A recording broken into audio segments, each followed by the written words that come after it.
हुआ ये है कि एक तो तमाम तर जो मुज़ाकरात हो रहे थे जंग बंदी के लिए वो ख़त्म हो गए। गज़ा में जंग बंदी के तमाम माहदे अब तक जितने हो रहे थे वो सब ख़त्म हो गए। उसमें पेरिस में होने वाला माहदा, उसमें दो रियासती जो जिसकी तरफ जाना था, वो मामला जो जंग बंदी के बाद जिसमें अरब ममालिक की फ़ौज ने वहाँ जाना था, जो सऊदी अरेबिया बाकी, ये सारे जो हैं ये बात सारी ख़त्म हो गई है इस वक्त। और ये मामला ख़त्म हुए हैं और अचानक ख़त्म होकर दुनिया को एक बड़ी जंग, एक ऐसी जंग जिसके बारे में यूक्रेन का ये कहना है कि अगर हम हार गए और रूस जीत गया तो ये तीसरी आलमी जंग का आगाज़ लोग जहन में रखें कि यहाँ से हुआ, यूक्रेन से हुआ, गज़ा उसमें बाद में। और उन्होंने उनका जो ये स्टेटमेंट है वो ज़ाहिर है कि तारीख़ में ये बातें रह जाती हैं। मैं यहाँ पे 12th स्लाइड कोट कर रहा हूँ। ये टाइम्स जो एक मौकर तरीन अखबार बरतानिया, तो टाइम्स की if Russia wins it could mean world war 3 warns Ukraine. ये अपनी जगह पे ये बातें रह जाती हैं और इनको जो है आप इसको फिर न्यूज़ वीक देख लें, ठीक है। हम भी माजी के अखबारात कोट करते हैं ना, और मीडिया कोट करते हैं, तो इस वक्त ये यूक्रेन बात कर रहा है, ठीक है। और Newsweek 10 slide, Russian victory could lead to world war 3। अच्छा, ये जो उधर जो है प्रेसिडेंट पुतिन ये कह रहे हैं कि ये वर्ल्ड वॉर 3 होगी अगर यहाँ पर नेटो उतरी और यहाँ पे बिल मंजूर। अच्छा, बिल जो है इमदाद का, उसके ऊपर जो है इस वीकेंड के ऊपर बहस होने जा रही है कि जी इसराइल और यूक्रेन को जो है वो 91 अरब का गालिबन उनके लिए 91 बिलियन डॉलर्स का एक पैकेज जो है उसके ऊपर बहस होने जा रही है। लेकिन मैं जो बात आपसे कह रहा हूं कि ये अचानक मुज़ाकरात मुअत्तल हो गए हैं, इसको ख़त्म होना ना कहें, इसको आप कहें कि ये मुअत्तल होके एक तरह से बिल्कुल तहलील हो गए हैं। ये मुज़ाकरात जो हो रहे थे, जो कायरा में हो रहे थे और जो कतर में हो रहे थे और जो पेरिस में हो रहे थे और जिसमें अमेरिका भी इन्वॉल्व था, जिसमें सऊदी अरेबिया, बाकी मुल्क सारे थे, और उसका फॉलो आउट अब बड़ा ख़राब होने जा रहा है। ये बिल्कुल ऐसी सूरत हाल है जैसे यूक्रेन का कोई पीस प्लान आगे नहीं चला, तो यूक्रेन की जो जंग है वो अब उसमें चाइना सेटलमेंट के लिए आता है या सऊदी अरेबिया आता है। एक वक्त ऐसा था, ये सारे मुल्क आ रहे थे, अफ्रीकन यूनियन भी थी उसमें, इवन इंडिया भी था, लेकिन उसमें यूरोप के कुछ मुल्क शुरू में। लेकिन अब वो ऐसा फंस गया मामला कि उसमें उसको इतनी जल्दी आसानी से वो ख़त्म होने से रहा यूक्रेन का मामला। इसी तरह से ये जो मामला है ये जो है इसके असरात वेस्ट एशिया तक नहीं रहेंगे, इसके असरात जो है वो पूरी दुनिया में जाएंगे। कहीं ना कहीं पर बातचीत होनी थी और जारी रहनी चाहिए थी और मुल्कों को दरमियान में रहना चाहिए था, लेकिन दरमियान में से मुल्क जो है वो निकल गए हैं। और ये जो है ये सबसे पहले तो इसमें जो बात ख़राब हुई है, जो मेरे ख्याल से बहुत अजीब सा मामला हुआ, वो कतर, हमारा बरादर मुल्क कतर बड़ा एक इम्पॉर्टेंट रोल प्ले कर रहा था इन तमाम मुज़ाकरात में। कतर में हमास की लीडरशिप भी, कतर में जो है वो अमेरिकन सेंटकॉम भी, और काफ़ी बड़ी तादाद में, ज़ाहिर सेंटकॉम है वहाँ पे, तो एक बड़ी तादाद में अमेरिकन प्रेजेंस है वहाँ पे। तो वहाँ पर ये हुआ कि उनके जो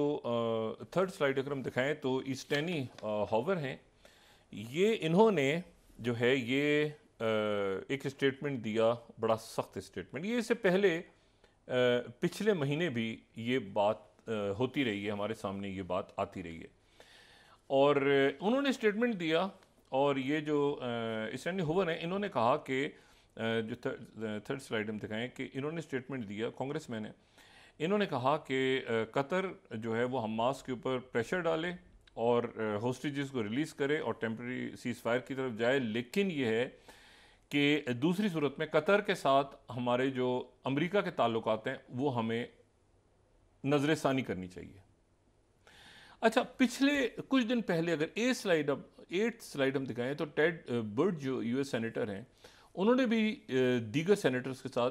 ये बाई पार्टीजन, यानी रिपब्लिकन्स भी और डेमोक्रेट्स भी, उनके साथ ये स्टेटमेंट आया था। 8th स्लाइड,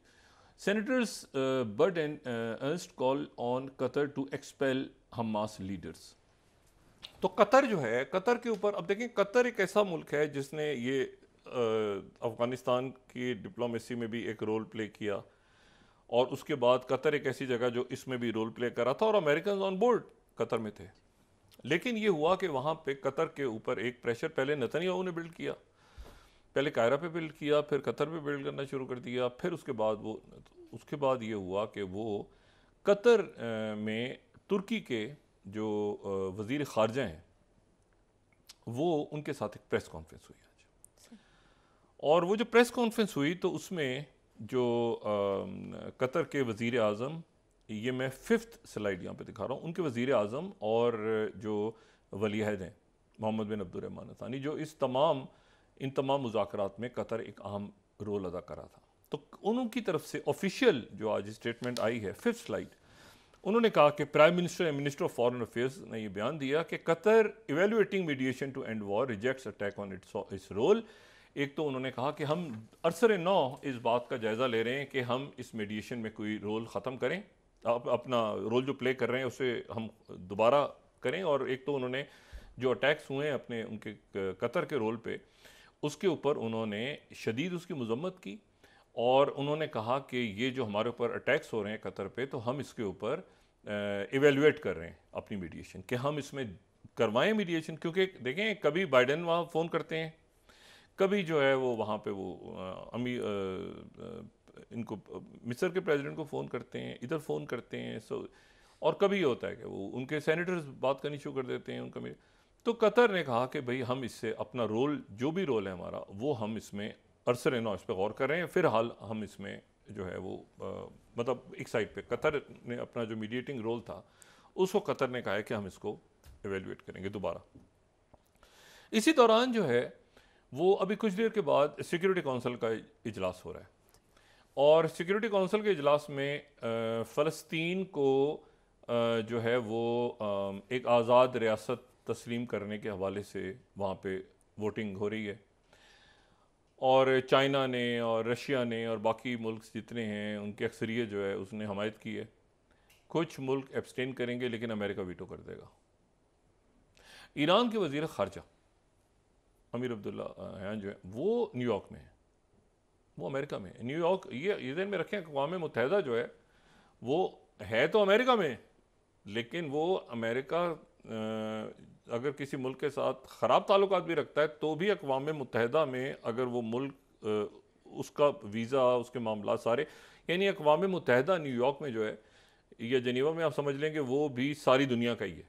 तो अगर ईरान के या किसी और मुल्क के नुमाइंदे नहीं जा सकते